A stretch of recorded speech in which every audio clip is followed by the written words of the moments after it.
Soofumaan miidiyaa.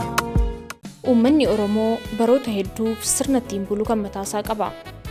Sirna kanaan namni, beelladaa fi bineensi, biqiltuun, uumamni lafarraa hundinuu sirna ittiin uumamni isaanii kabajamee jiraatanidha.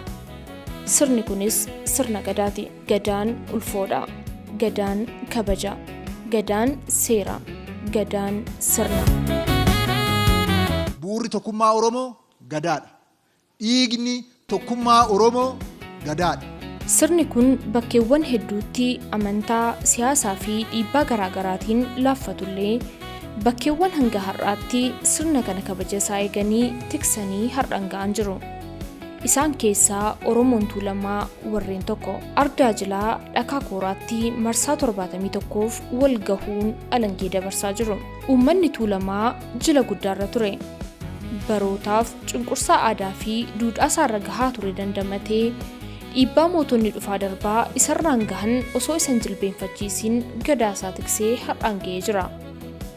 Gadaan quufaa, gadaan milkiidhaa, gadaan gabbina. Oromoon firarra darbee orma wajjin moggaasaan, kaan wajjin guddifachaan, kaan meedhichaan firoomee saba hammataa fi saba guddaa ta'uusaa addunyaatti uummata agarsiisedha. Magaalaa Shaggar kutaa bulchiinsa magaalaa Galaan Ardaa Jilaa dhakaa kooraatti uummanni safeeffannaan isaa nama mararuu aadaa isaaf aarsaa kaffala harragee tuulamtichi uummanni Tuulamaa jila guddaa qaba ture. Tuulamni sirna kana jaarraalee hedduuf tiksee har'aan ga'ee jira. Sirni walharkaa fuudhinsa alangee 71ffaanis milkiin geggeeffameera. Tuulamni sadeen akka lakkoofsa Itoophiyaatti waxabajjii 1 bara 2018 irraa eegaluun godaansarra turan.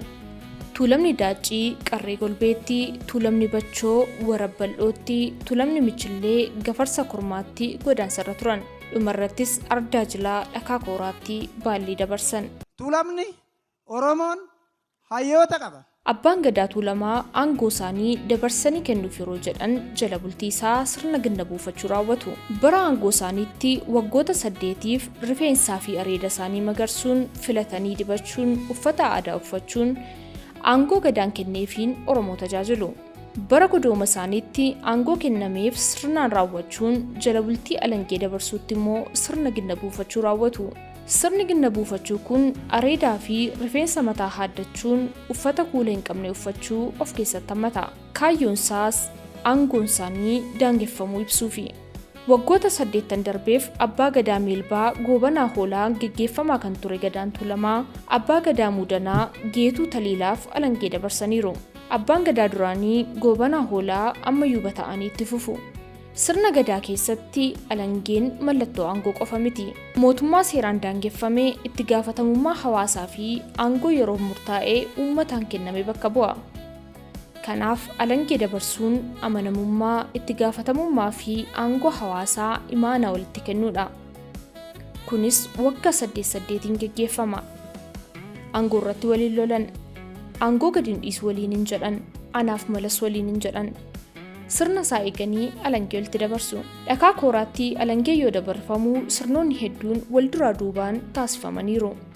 Agarsiisni sadarkaa dhaloota hundaa bakka bu'us taasifamee jira. Sirna kanarratti foollee fi luboonni ni dhiichisu, ni taphatu. Yeroo kana sadarkaaleen Gadaa Dabballeerraa hamma Gadamoojiitti faaruu dhiichisattiin aangoo kanaaf beekamtii kennan raawwatu. Itti makoon hooyaatti makoo jabbilee loon itti makee jedhee sirba. ሁሉንም የህይወት ጎዳና በገዳ የምናልፍበት ስርዓት ነው። Dabballeen immoo yaa dabballee afaan aannanii oolchaan siglaa jechuun wal harkaa fuudhu. Warri kuusaas yaa foollee roobaa birbirsi daraaree yaa foollee lubatuun waamee jechaa dhiichisu. Warri alangee kennus jalaa qabuun wayyaa luba koo of kalii, wayyaa luba koo of kalii, caaccuudha, qomeen dubraa caaccuudha, baaccuudha jechuun hawwii qaban ibsu.